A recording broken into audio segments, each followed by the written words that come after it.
देखिए साथियों, नए साल को लेकर एक बहुत बड़ा अपडेट निकलकर सामने आ रहा है और यह अपडेट पूरे देश के लिए है। 1 जनवरी 2026 से जन्म प्रमाण पत्र यानी कि बर्थ सर्टिफिकेट बनने की प्रक्रिया बहुत बड़ा बदलाव होने जा रहा है। नमस्कार दोस्तों, स्वागत है आपका विद्याधाम चैनल में। यह सिर्फ एक सामान्य बदलाव नहीं है, बल्कि आपकी पहचान से जुड़ा हुआ सबसे बड़ा बदलाव माना जा रहा है, क्योंकि अब जन्म प्रमाण पत्र सिर्फ एक कागज नहीं रहेगा, बल्कि यह आपकी प्राथमिक पहचान का एकल डॉक्यूमेंट्स बनने वाला है। इसलिए आज की यह वीडियो आप सभी लोगों के लिए बेहद महत्वपूर्ण होने वाली है, खासकर उनके लिए जिनके घर में हाल ही में बच्चे बच्चे का जन्म हुआ है या आने वाले समय में किसी का जन्म होने वाला है, या फिर जो बड़े लोग हैं अब तक अपना जन्म प्रमाण पत्र नहीं बनवा पाए हैं, उनके लिए भी यह वीडियो बहुत ही महत्वपूर्ण होने वाली है। अक्सर लोगों के मन में एक बहुत बड़ा भ्रम रहता है कि जन्म प्रमाण पत्र बनवाने के लिए आधार कार्ड होना ज़रूरी है। खासकर बच्चों के मामले में लोग सोचते हैं कि बिना आधार कार्ड के जन्म प्रमाण पत्र नहीं बन सकता। इसी भ्रम को लेकर सोशल मीडिया और यूट्यूब पर बहुत सारी आधी अधूरी और भ्रामक जानकारियां फैल रही हैं। आज हम इसी भ्रम को पूरी तरह से दूर करने वाले हैं।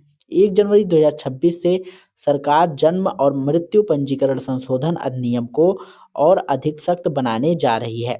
इसके तहत जन्म प्रमाण पत्र को भविष्य में passport, voter ID, driving licence, school admission और सरकारी योजनाओं के लिए सबसे ज़रूरी डॉक्यूमेंट्स बना दिया जाएगा। अब सवाल यही उठता है कि क्या 1 जनवरी 2026 से जन्म प्रमाण पत्र बिना आधार कार्ड के बन पाएगा या नहीं? तो साफ साफ समझिए, सरकार आधार कार्ड को जन्म का प्रमाण नहीं मानती है। आधार से नागरिकता सिद्ध नहीं होती है। यह बात सरकार कई बार स्पष्ट कर चुकी है। इसलिए जन्म प्रमाण पत्र के लिए आधार अनिवार्य नहीं है। हाँ, डिजिटल पंजीकरण में सुविधा के लिए आधार को प्राथमिकता दी जा सकती है, लेकिन यह अनिवार्य नहीं होगा। नवजात शिशुओं के लिए तो आधार पहले से बनता ही नहीं है। ऐसे में बिना आधार जन्म प्रमाण पत्र बनना पूरी तरह संभव है। अब नया सिस्टम क्या होगा, इसे ध्यान से समझिएगा। 1 जनवरी 2026 से अधिकतर अस्पतालों में बच्चों के जन्म का डेटा सीधे सरकारी पोर्टल पर अपलोड किया जाएगा। मतलब माता पिता को बार बार दफ्तरों के चक्कर नहीं काटने पड़ेंगे। अस्पताल की डिस्चार्ज स्लिप, माता पिता के पहचान पत्र और कुछ बेसिक जानकारी के आधार पर जन्म पंजीकरण किया जाएगा। यदि माता पिता के पास आधार नहीं है तो voter ID, passport, ration card या अन्य सरकारी पहचान पत्र का इस्तेमाल किया जा सकता है। अब बात करते हैं बड़े लोगों की, जिनका जन्म प्रमाण पत्र अब तक नहीं बना है। बहुत सारे लोग 10, 20, 30, 40 यहाँ तक कि 60 से 70 साल की उम्र में भी जन्म प्रमाण पत्र बनवाना चाहते हैं। संविधान में कहीं नहीं लिखा है कि एक उम्र के बाद जन्म प्रमाण पत्र नहीं बन सकता। जरूरत है तो कोई भी व्यक्ति जन्म प्रमाण पत्र बनवा सकता है, लेकिन सच्चाई यह है कि ऑनलाइन पोर्टल और ज़्यादातर बड़े लोगों का आवेदन रिजेक्ट हो जाता है। बच्चों का जन्म प्रमाण पत्र ऑनलाइन आसानी से बन जाता है, लेकिन जैसे जैसे उम्र बढ़ती है ऑनलाइन रिजेक्शन की संभावना बढ़ जाती है।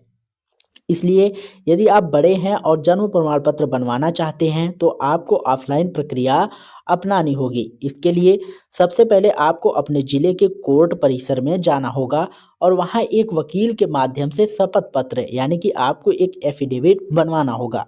एफिडेविट में आपका नाम, जन्म तिथि, जन्म स्थान, माता पिता का नाम, वर्तमान पता और उम्र का उल्लेख किया जाना हो जाता है। और हर राज्य में स्टाम्प पेपर की रेट अलग अलग होती है। कहीं 100 रुपये का स्टाम्प लगता है तो कहीं 500 का। वकील की फीस अलग से लगती है। एफिडेविट के साथ आपको जितने भी डॉक्यूमेंट्स उपलब्ध हों वो सभी लगाना चाहिए, जैसे Aadhaar card, voter ID, PAN card, passport, school की टीसी, 8वीं 10वीं की मार्कशीट, राशन कार्ड, बिजली बिल इत्यादि। आदि यदि आपने कभी स्कूल नहीं देखा है और आप कभी स्कूल नहीं गए हैं और कोई शैक्षणिक डॉक्यूमेंट्स नहीं है, तब भी घबराने की ज़रूरत नहीं है। ऐसे मामलों में गवाहों का बयान बहुत महत्वपूर्ण होता है। आमतौर पर 2 से 4 गवाहों की ज़रूरत पड़ती है जो आपसे उम्र में बड़े हों और आपको जन्म से जानते हों। एफिडेविट तैयार होने के बाद अगर आप शहरी क्षेत्र में रहते हैं तो इसे नगर निगम या नगर पालिका कार्यालय में जमा करना होगा। ग्रामीण क्षेत्र में रहने वालों के लिए ग्राम पंचायत, नगर पंचायत या फिर ब्लॉक कार्यालय में आवेदन देना होता है। यदि वहाँ से आवेदन स्वीकार नहीं किया जाता है तो सीधे आप लोगों का लास्ट ऑप्शन बचता है, एसडीएम कार्यालय में जाकर आवेदन किया जा सकता है। एसडीएम के आदेश के बाद जन्म प्रमाण पत्र ही जारी किया जाता है, खासकर जब उम्र 1 साल से ज़्यादा हो। अब बात करते हैं फीस की। बात करें तो यदि बच्चे का जन्म 21 दिन के अंदर पंजीकृत किया जाता है तो कोई शुल्क नहीं लगता। 21 से 30 दिनों के बीच मामूली शुल्क लगता है, लेकिन यदि 1 साल से ज़्यादा की देरी होती है तो एसडीएम के आदेश और अतिरिक्त शुल्क देना पड़ता है। यही नियम 2026 में और सख्ती से लागू हो जाएगा। अब सबसे ज़रूरी बात समझिए, सरकार धीरे धीरे आधार की जगह जन्म प्रमाण पत्र को सबसे बड़ा और प्राथमिक डॉक्यूमेंट्स बनाने जा रही है। उत्तर प्रदेश और महाराष्ट्र में इसे लेकर पहले से ही सख्ती शुरू हो चुकी है। आने वाले समय में पूरे देश में यही नियम लागू होगा। School admission, college, university, passport, सरकारी नौकरी, विवाह पंजीकरण, स्वास्थ्य सेवाएं, हर जगह जन्म प्रमाण पत्र सबसे पहले मांगा जाएगा।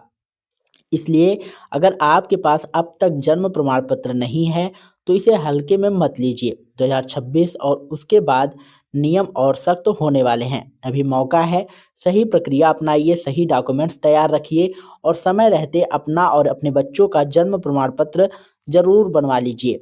यही आने वाले समय में आपकी पहचान बन सकते हैं।